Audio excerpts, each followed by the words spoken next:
Welcome to the BackPageLead Vidcast. Wayne, Carey, how are you? Charlie, good. 2 weeks to go. Yeah.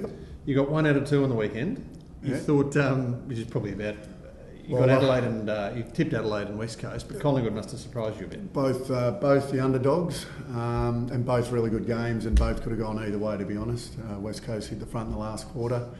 Collingwood very impressive. When they put that type of pressure on, like they did on the weekend, they prove that they're as good as anyone, and they played very well, deserving winners, and as did Adelaide. I thought, after probably a sloppy first half, really showed that they're not going to be easy beats this week against the Hawks.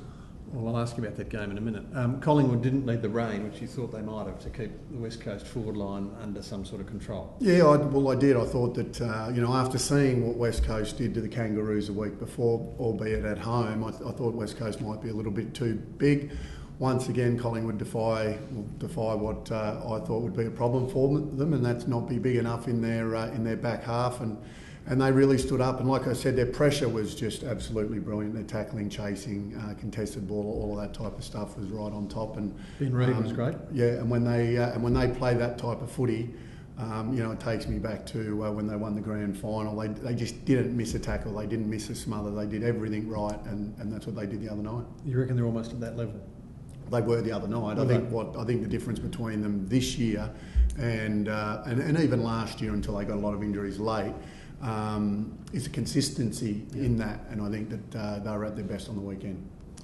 What else stood out for you in the game? I mean, we just touched briefly on Ben Reid, but Dale Thomas also had that sort of killer burst in the middle of the game. Yeah, that's right, and kicked a few goals. I mean, and that's what they were waiting for. I mean, we sort of knew that your Pendlebury and your Swans and these guys were still playing reasonable footy, but it was Dale Thomas who hadn't been playing well.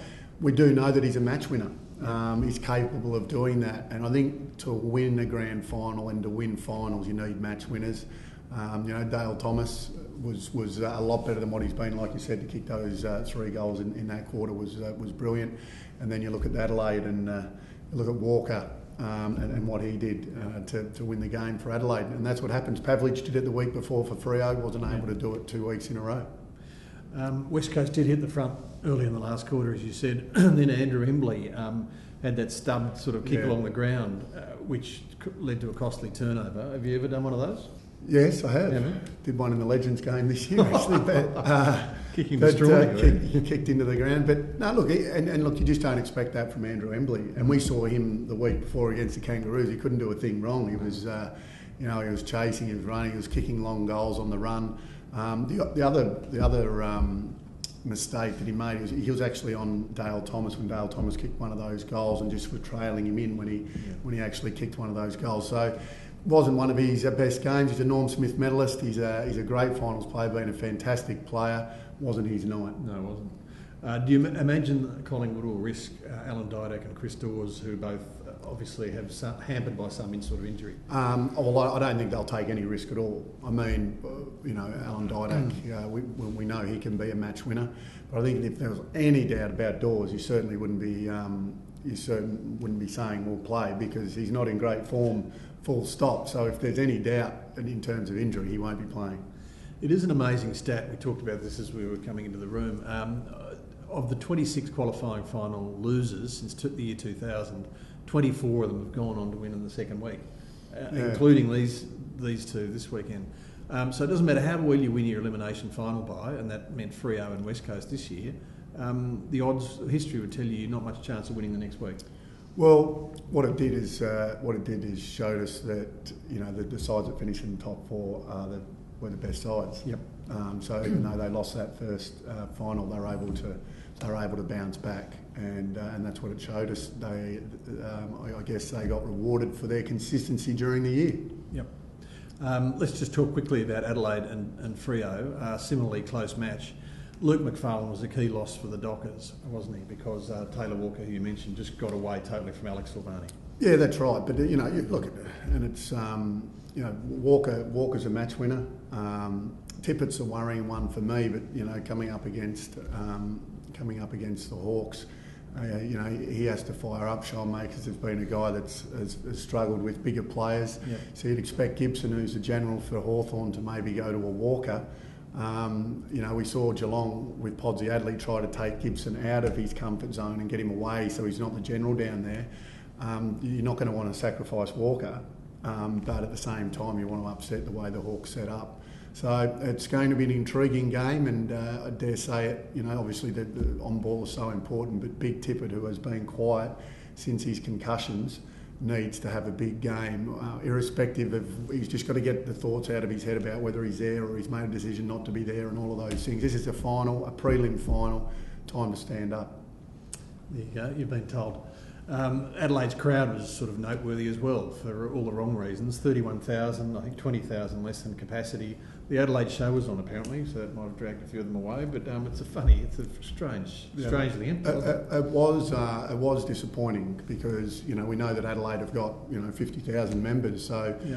To see that many there, maybe a lot of Adelaide people do love coming to Melbourne.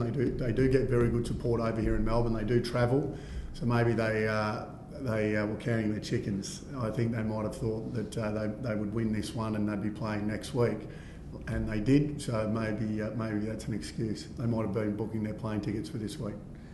It sounds like an old Adelaide player sticking up for the old side. The All-Australian team's being announced tonight too, and I want to ask you, who would you be playing at full forward out of Jack Riewoldt, the Coleman medalist, Buddy Franklin, Tom Hawkins or Matthew Pavlich? Oh, I think out of all of those for this year, I would probably go with Hawkins. I don't think Matthew Pavlich has been a full forward, so to speak. He's kicked a lot of goals. But I'd be going Tom Hawkins ahead of Riewoldt, even though Riewoldt won, I think, by 2 goals. Yeah. Hawkins has taken more contested marks, and I think overall had a better year than Jack, even though he's kicked a couple more goals. Yeah. I think he's certainly been a little bit more consistent, played well in some really big games that stand out. So for me, it doesn't have to go to the Coleman medalist. So I think Hawkins for me. Put Buddy in the pocket maybe.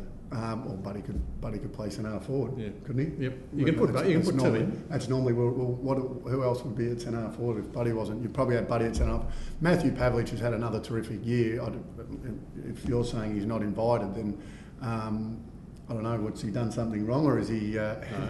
I think his first half of the year was very patchy. Okay. Well, if he's, it just goes to show it's a very difficult job. Very.